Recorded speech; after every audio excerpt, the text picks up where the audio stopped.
औज़ुबिल्लाहिमिनश्शैतानिर्रजीम बिस्मिल्लाहिर्रहमानिर्रहीम। कैसे हैं स्टूडेंट? उम्मीद करता हूँ आप सब खैरियत से होंगे और मिड टर्म की तैयारी भी अच्छे तरीके से कर रहे होंगे। तो अगर आप हमारे चैनल पर न्यू हैं तो काइंडली हमारे चैनल को सब्सक्राइब कर दीजिए और बेल आइकन को ज़रूर प्रेस कीजिए ताकि हमारी हर आने वाली वीडियो आप तक ज़रूर पहुँच सके। आपसे छोटी सी रिक्वेस्ट है कि हमारे चैनल को सब्सक्राइब कर दीजिए। अच्छा जी, तो आज हम लेकर आए हैं CS302 का पार्ट नंबर 2। अगर आपने हमारा पहला पार्ट नहीं देखा तो आप पहला पार्ट हमारा देख लीजिए और उसके बाद आप दूसरा पार्ट देखिए ताकि आपकी अच्छे से तैयारी हो सके। तो चलते हैं। हमारा पहला सवाल है, a latch has dash stable state. Latch कितनी स्टेबल स्टेट रखता है? लैच जो है ना वो एक ही स्टेबल स्टेट रखता है, दो स्टेबल स्टेट रखता है। लैच की कितनी स्टेबल स्टेट्स होती हैं? दो स्टेबल स्टेट होती हैं। तो लैच हमारे पास क्या है? दो हमारे पास इसका करेक्ट ऑप्शन है। लैच हमारे पास दो स्टेबल स्टेट रखता है। इसके बाद हमारा अगला क्वेश्चन है, a latch retain its state unless. Latch हमारे पास क्या रिटेन करता है? स्टेट को अनलेस करने के लिए वो है इनपुट चेंज कर देता है, क्योंकि जब भी स्टेट को हमने अनलेस करना हो तो लैच फौरी तौर पर उस टेबल को चेंज कर देता है। आगे है हमारे तीसरा question, at s is equal to 0 and r is equal to 1 an active high SR latch in the dash condition. तो ये रीसेट है, क्योंकि पहले हमारे पास थी s इज इक्वल टू 0 थी, अब उसने 1 कर दिया, तो मतलब कि कंडीशन को जो है ना उसने रीसेट कर दिया, दोबारा से रीसेट स्टार्ट कर दिए। उसके बाद हमारा अगला क्वेश्चन है, what are the sum and the carry out of full adder circuit when a is equal to 1, b is equal to 1 and cn is equal to 0। तो ये हमारा इसका करेक्ट ऑप्शन है। सम इज इक्वल टू हमारे पास होता है 0, सी out हमारे पास 1 होगा, क्योंकि cn हमारे पास 0 है और सी आउट हमारे पास 1 होगा। इसके बाद हमारा अगला क्वेश्चन है, consider the binary number of 100101। Its two complement will be. तो दो कम्प्लीमेंट क्या होंगे? अगर पहला है 1 तो टू कम्प्लीमेंट के अंदर पहला होगा 1। ये देखिए, ये हमारे पास 1 था, फिर था 0, फिर भी 0, फिर भी 0 और फिर 1। एक मिनट, मैं इसे रेज कर देता हूँ, ये आप लोग को समझ नहीं आ रहा होगा। अच्छा जी, चलते हैं। तो अब यहाँ पर देखें, पहला था 1, फिर था 0, फिर भी 0 और फिर 1, फिर 0, फिर 1। तो ये हमारे पास कौन सा है? दो कम्प्लीमेंट है, टूज कम्प्लीमेंट है। तो इसका आउटपुट क्या देगा हमारे पास? वो अगर पहला 1 है तो यहाँ 1 की जगह पे आपने लिख देना है 0, तो ये बन जाएगा 0 और ये 0 की जगह पे 1, फिर 1, फिर 1 की जगह पे आएगा हमारे पास क्या? 0 और उसके 0 की जगह पे 1 और 1 की जगह पे 0। तो ये हमारे पास इसका करेक्ट ऑप्शन है, करेक्ट ऑप्शन बनेगा। यहाँ पर ऐसे नहीं है, लेकिन यहाँ पर क्या उन्होंने दिया हुआ है, मेरे ख्याल में तो यही आंसर इसका ठीक लग रहा है।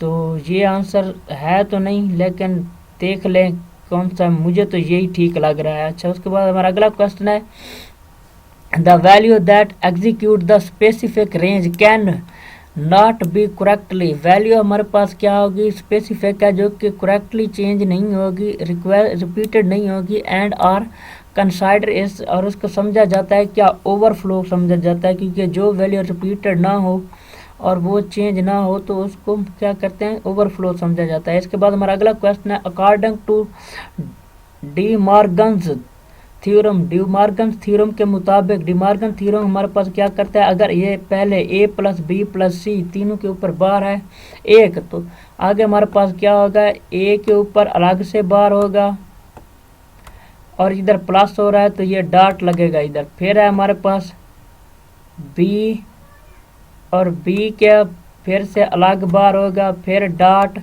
और हमारे पास है c। सी का अलग से बार होगा। तो ये हमारे पास इसका करेक्ट ऑप्शन है। इसके बाद हमारा अगला क्वेश्चन है, if two number in BCD represent, दो नंबर को BCD रिप्रेजेंट कर रहा है, जनरेट एन इनवैलिड BCD, जो कि गलत BCD को जनरेट करता है, number then the binary dash is add to the result. तो इसका हमारे पास आंसर इसने नहीं दिया, तो इसको हम देख लेते हैं कि कौन सा क्वेश्चन है। चलो आगे चलते हैं। The output of an and gate is 1, output and gate की एक है, तो अगला क्या होगा, तो all of the inputs are 1, सारी की सारी एंड गेट के अंदर सारी की सारी इनपुट हमारे पास 1 होगी, क्योंकि हमने आउटपुट उसकी एक देखी है, तो इनपुट हमारे पास क्या होगी, एक ही होगी ना। इसके बाद हमारा अगला क्वेश्चन है, a standard SOP form has dash term that have all the variable in the domain of experience. तो इसका SOP का हमारे पास क्या होगा, sum of product, sum form has a product term, तो ये प्रोडक्ट टर्म प्रोवाइड करेगा। इसके बाद हमारा अगला क्वेश्चन है, a comparator circuit has multiple input and 3 output, क्योंकि हमारे पास कंपैरेटर सर्किट क्या करता है, मल्टीपल इनपुट देता है, लेकिन आउटपुट हमें सिर्फ और सिर्फ 3 दिखाता है। इसके बाद हमारा अगला क्वेश्चन है, an alternate method of implementing comparators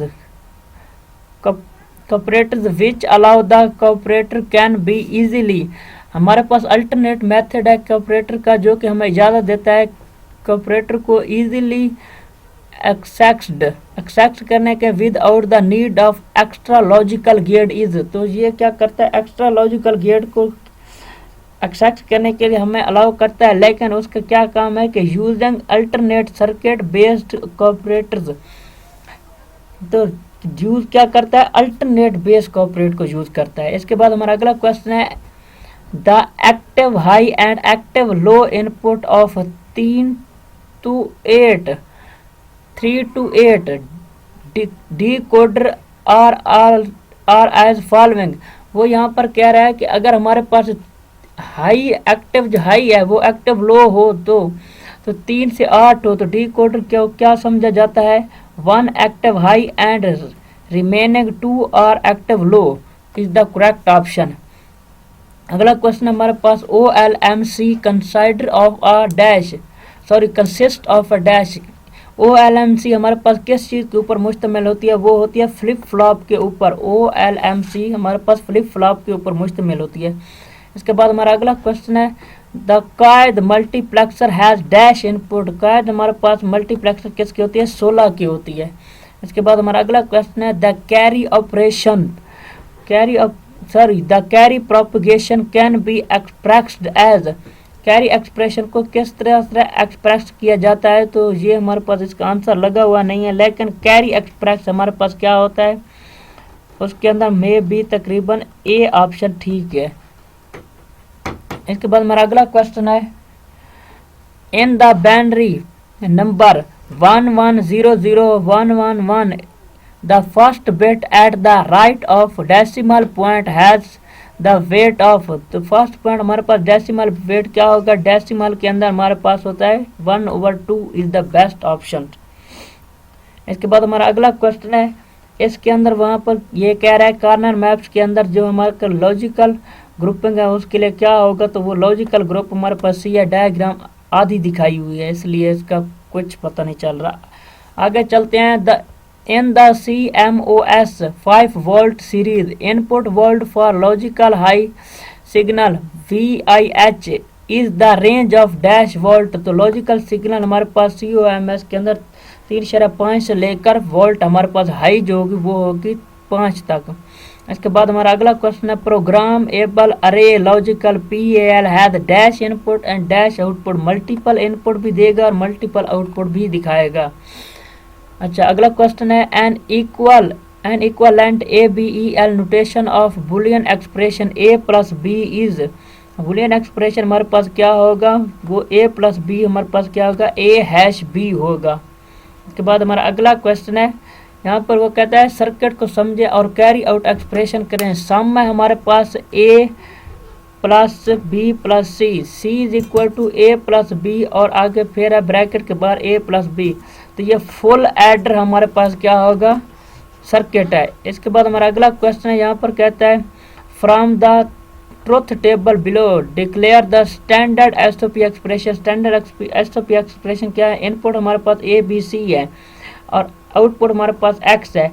जहाँ पर पहले 3 0 हैं इनपुट, तो आगे भी 0 है, और जहाँ पर सी का इनपुट है 1 और हमारे पास आउटपुट 1 आई है। जहाँ पर बी का इनपुट 0 है, सॉरी 1 है, तो आगे इनपुट भी 0 है। इस तरह से आगे चलकर अगर 1 का 0 होगा तब भी हमारे पास इनपुट क्या आएगी, 0 ही आएगी। तो ये हमारे पास क्या बनेगा, A B C bar plus B bar C और फिर प्लस होकर ए बी सी बार, यानी कि तीनों के ऊपर 1 1 2 2 बार आएंगे। इसके बाद हमारा अगला क्वेश्चन है, यह डायग्राम कहते हैं कि Boolean expression for the logical circuit. इसको लॉजिकल सर्किट हमारे पास क्या है, बुलियन एक्सप्रेशन के लिए, तो ये हमारे पास क्या होगा, A plus B C D E is the best option. इसके बाद हमारा अगला क्वेश्चन है, ये भी वही है, सेम क्वेश्चन रिपीट हो रहे हैं। तो आगे चलते हैं, हमारा अगला क्वेश्चन क्या है, A plus B dot A plus C. तो ये हमारे पास कौन सी इक्वेशन बनेगी, तो ये हमारे पास बनेगी A plus B C is the correct option. उसके बाद हमारा अगला क्वेश्चन है, X 8 code assign dash to -8। तो हमारा इसका ऑप्शन है करेक्ट, वो है 0 0 0 इज द बेस्ट ऑप्शन। अगला क्वेश्चन हमारे पास, the output of the expression f is equal to a dot b dot c will be logical dash when a is equal to 1 b is equal to 0 c is equal to 1। तो इसका correct option हमारे पास क्या होगा, correct option हमारे पास 0 होगा। इसके बाद हमारा अगला क्वेश्चन है, द सेल मार्क्ड 6/4 वेरिएबल के map represent the min term 6 और the max term 6 having the following binary value of a variable a, वो b, वो c and d is। तो हमारे पास a की वैल्यू होगी 0, b की वैल्यू होगी 1, c की 1 और d की हमारे पास वैल्यू होगी 0। अगला क्वेश्चन है, cooperator circuit has multiple input and 3 output. ये एमसीक्यू रिपीट हो गया है। अगला क्वेश्चन है हमारे पास, the output a less than b is a set when the input combination is a अगर हमारे पास है छोटा तो a हमारे पास क्या होगा, इज इक्वल टू 0 और b होगा 10। ये कंडीशन इसके ऊपर लागू होती है। इसके बाद हमारा अगला क्वेश्चन है, the dash encoder is used as keypad encoder. कौन सा हमारे पास होगा जो इनकोडर के लिए यूज होता है फॉर कीपैड इनकोडर के लिए, वो हमारे पास decimal to BCD purity is the best option। अगला क्वेश्चन है, using multiplexer as a parallel to serial convert request. Multiplexer को यूज करने के लिए पैरेलल टू सीरियल हम जा रहे हैं, पैरेलल टू सीरियल हम जा रहे हैं। तो कौन सा कनेक्टेड टू द मल्टीप्लेक्सर होगा, तो parallel to serial converter circuit use होगा, क्योंकि पैरेलल से जा रहे हैं सीरियल की तरफ, तो parallel to serial converter circuit use होगा। अच्छा जी, इसके बाद हमारा अगला क्वेश्चन है, the 4 output of 4 input multiplexer connecting to from 16 input multiplexer are connected together through 4 input dash gate. तो इस 4 इनपुट मल्टीप्लेक्सर के अंदर जो 16 इनपुट मल्टीप्लेक्सर कनेक्ट होंगे वो हमारे पास आर गेट्स के अंदर ही कनेक्ट होंगे। इसके बाद ये डायग्राम दी गई है, डायग्राम के अंदर कह रहे हैं कि the device show here is most likely. ये डिवाइस क्या शो कर रही है, ये मल्टीप्लेक्सर शो कर रही है। इसके बाद हमारा अगला क्वेश्चन है, JAL is an acronym for. तो JAL हमारे पास क्या होगा, जेनेरिक अरे लॉजिकल कहलाएगा। JAL is equal to generic array logical. इसके बाद हमारा अगला क्वेश्चन है, the binary number 10011 the weight of the most significant digit is. तो 2 की ताकत 4 इंटू 2 अरेज टू पावर 4, मतलब 2 की पावर फिर से 4 कहलाएगा, इज द करेक्ट ऑप्शन। अच्छा, अगला क्वेश्चन है हमारे पास, the output of the expression f is equal to a plus b plus c be logic dash when A is equal to 0 B 1 and C is equal to 1। तो ये हमारे पास 10 binary number कहलाएंगे। अच्छा, इसके बाद हमारा अगला क्वेश्चन है which of the following simplification method is instead to be use for Boolean expression having more than 4 variable. तो ये हमारे पास क्या है, क्वीम MC क्लोज कहलाता है। इसके बाद हमारा अगला क्वेश्चन है uh particularly half adder has dash input and dash output. Half adder हमारे पास 2 इनपुट देगा और 2 ही आउटपुट लेगा। इसके बाद हमारा अगला क्वेश्चन है a quantity having continuous value is a dash quantity. Quantity हमारे पास क्या कहलाएगी, एनालॉग वैल्यू क्वांटिटी कहलाएगी। इसके बाद हमारा अगला क्वेश्चन है Which one of the following expression is an example of commutative law of multiplexer। तो ये हमारे पास commutative होता है अगर A B बराबर होते हैं B A के।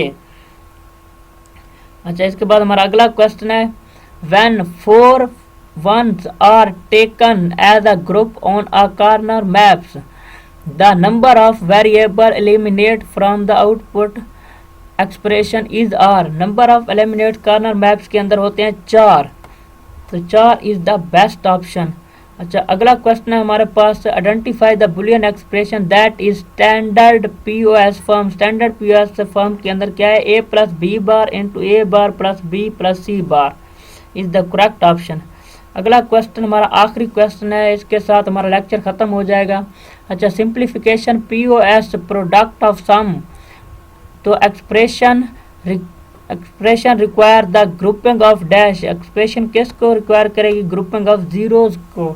तो इसके साथ हमारा लेक्चर ख़त्म होता है। अगर आप हमारे लेक्चर सुन रहे हैं तो काइंडली हमारे चैनल को सब्सक्राइब कर दीजिए और बेल आइकन को ज़रूर प्रेस कीजिए ताकि हमारी हर आने वाली वीडियो आप तक ज़रूर पहुँचे। Thank you so much. अल्लाह हाफिज़।